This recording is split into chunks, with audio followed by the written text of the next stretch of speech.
Assalamualaikum warahmatullahi wabarakatuh. Kami dari Sistem Informasi 02 2022 akan mempresentasikan mengenai hasil observasi kami mengenai peran komputer di masyarakat perguruan silat Bima Suci. Perkenalkan terlebih dahulu, saya Asep Permana dan samping saya Saudara Dikri Paujan Abdullah. Oke, langsung saja kita ke pembahasan mengenai materi peran komputer di masyarakat. Oke, di sini terdapat tabel of contents, yaitu satu, perizinan dan observasi, dua, analisis masalah, dan tiga, yaitu solusi. Perizinan dan observasi. Bima Suci adalah sebuah perguruan pencaksilat yang berletak di Jalan Syekh Maulana Akbar, lingkungan Purworejo. Alasan kenapa kita memilih perguruan pencaksilat Bima Suci sebagai tempat observasi dan penelitian kami, yaitu karena terdapat perkumpulan masyarakat secara rutin gitu, melakukan kegiatan latihan. Dan terdapat mulai dari anak-anak hingga orang dewasa, yang dimana bisa memperluas jangkauan usia penelitian yang kami lakukan.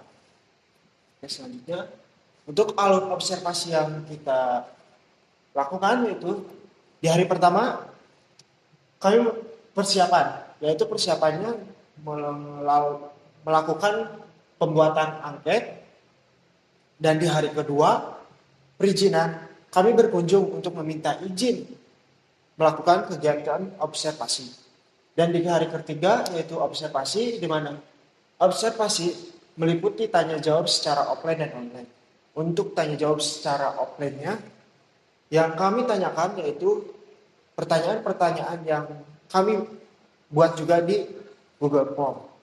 Dan untuk di hari keempat, yaitu pengolahan data, mencari suatu pengolah pada untuk data. Nah, untuk target jumlah yang kami menggunakan rumus pengambilan sampel menggunakan ilmu statistika, yang dimana populasi di sini terlihat rumusnya di atas. Untuk populasi N sama dengan 32 dan tingkat akurasi A sama dengan 5% atau 0,05. Yang dimana hasilnya yaitu N sama dengan 29,63 yang apabila dibulatkan menjadi 30 sampel. Jadi 30 sampel yang kami butuhkan. Nah, ini pembuatan angketnya. Kami membuat angket menggunakan Google Form dan isinya terdapat 10 pertanyaan. Kami sebarkan via online menggunakan WhatsApp. Nah, ini adalah sebagian dokumentasi kami. Di sini kami meminta izin untuk melakukan observasi kepada guru besar perguruan pencaksilat Bima Suci dan sekaligus sebagai pelatih, yaitu Bapak Cecep Ajis Ramdhani dan Bapak Ajat Sudrajat. Oke, selanjutnya yaitu mengenai analisis masalah yang akan dipaparkan dan dijelaskan oleh saudara di Project Angkulah. Saya persilakan. Baik, terima kasih Asep yang sudah memaparkan. Baik, kita lanjut saja ke pembahasan analisis masalahnya. Jadi dari 10 pertanyaan, hampir semua itu bersifat positif jawabannya ya. Jawabannya positif semua. Tapi ada beberapa pertanyaan yang kami mengambil perhatian kami gitu. Ada yang pertama itu ada seberapa sih sering Anda menggunakan komputer dalam sehari? Nih, di jawaban yang dijawab oleh narasumber kami itu dari 30 sampel 40% mengatakan jarang gitu menggunakan komputernya itu dalam sehari. Jadi bisa dikatakan kalau misalnya 30 sampel ini sangat kurang banget gitu menggunakan komputer dalam seharinya. Lanjut.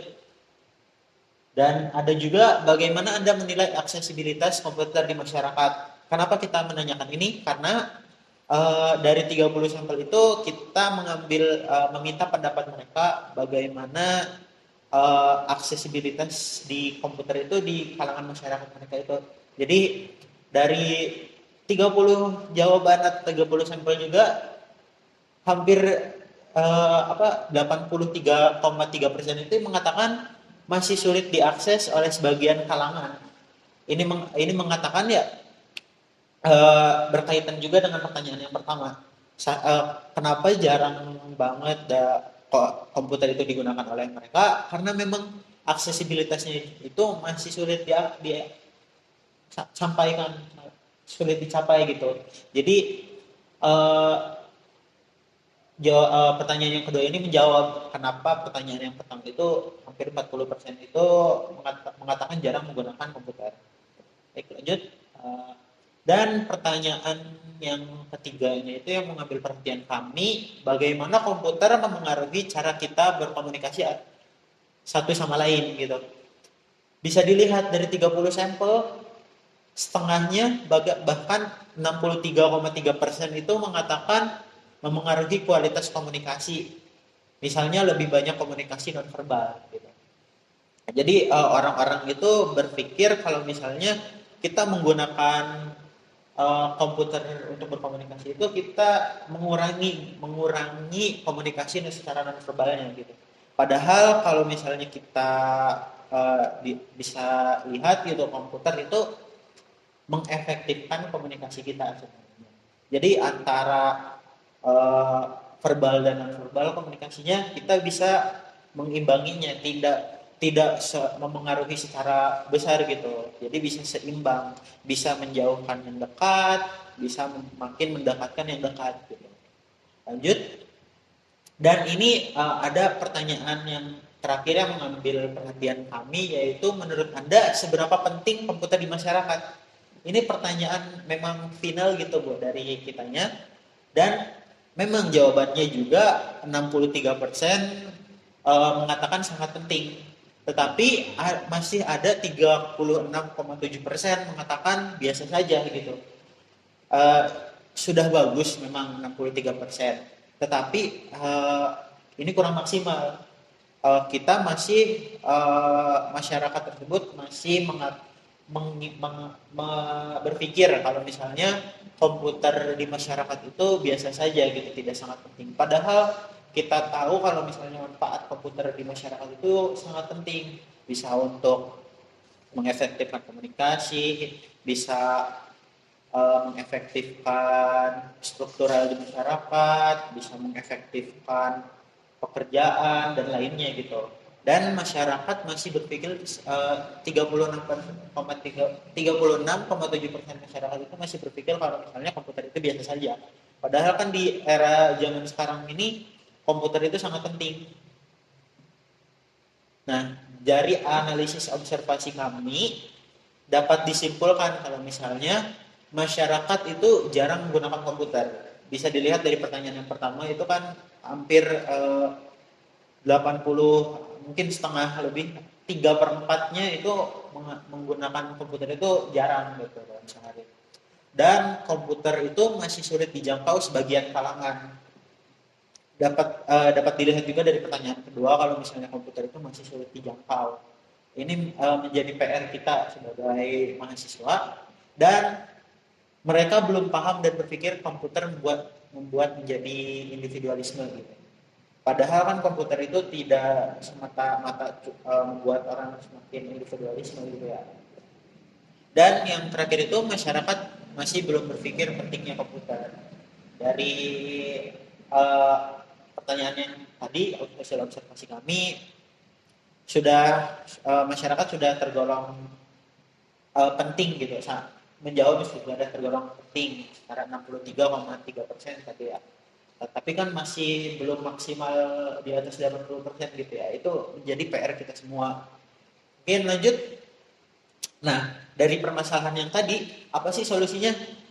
Nah, jadi dari angket yang kita pertanyakan kepada narasumber juga, kita menyisipkan satu pertanyaan untuk meminta saran dari teman-teman narasumber kita, yang dimana memang banyak dan sangat positif gitu jawabannya. Tetapi ada beberapa yang kita menarik perhatian kami lagi-lagi. Yang pertama itu ada saran yang pertama itu ada saran perlunya pemerintah untuk mengasosiasikan peran komputer untuk mengikuti perkembangan zaman agar merata gitu. Bisa dilihat ya dari angket kita, kalau misalnya komputer di kita itu belum bisa diakses di kalangan masyarakat secara merata gitu. Terus ada juga peran sekolah untuk memfasilitasi dan mengajari komputer di lingkungan sekolah. Mungkin ini saran yang bisa kita lakukan gitu ya. Jadi kita bakal mengadakan eh, pelatihan atau misalnya pemahaman tentang komputer di kalangan masyarakatnya itu, terutama di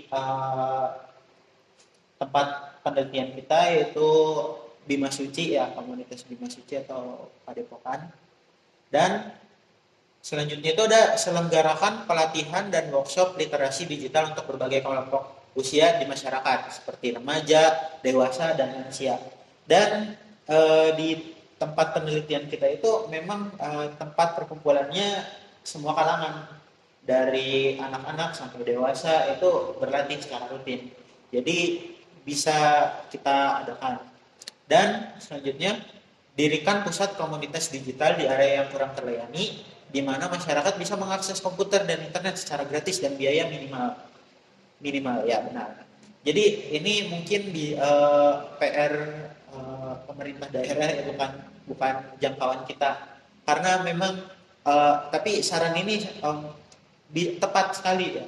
Jadi di beberapa tempat itu masyarakat bisa dibuatkan komunitas digital, karena bisa dilihat ya komputer, biaya internet itu biayanya tergolong cukup tinggi ya, jadi tidak bisa diakses beberapa kalangan gitu, terutama dari ekonomi menengah ke bawah. Jadi dengan diadakannya komunitas digital ini mungkin bisa lebih memeratakan lagi pemahaman komputer di kalangan masyarakat, karena biayanya yang diminimalkan gitu. Dan selanjutnya sediakan pelatihan untuk UMKM mengenai e-commerce dan pemasaran digital agar mereka dapat memperluas pasar dan meningkatkan penjualan melalui internet. Nah, ini salah satu manfaat yang bisa kita sebarkan gitu, terutama di UMKM. Membuat pemahaman komputer ini, kalau komputer ini bisa meningkatkan penjualan mereka gitu. Tapi pemahaman tentang komputernya harus kita tingkatkan lagi gitu. Dan terakhir itu meningkatkan literasi komputer di sekolah dan melalui kursus-kursus komunitas untuk memastikan setiap orang memiliki keterampilan dasar dalam menggunakan komputer. Benar sekali. Ini bisa kita terapkan gitu solusi yang ini. Jadi yang kita bisa terapkan itu solusi yang kedua dan yang terakhir. Solusi ini tepat sekali bisa kita sebarluaskan, terutama kita sebagai mahasiswa ilmu komputer gitu yang memiliki pemahaman komputer, bisa kita bagikan kembali gitu kepada masyarakat sebagai bentuk pengabdian kita kepada masyarakat. Mungkin sudah lanjut. Nah, sudah mungkin itulah hasil pemaparan dari kami tentang analisis dan observasi. Mungkin langsung saja ditutup. Kurang lebihnya mohon maaf. Assalamualaikum warahmatullahi wabarakatuh.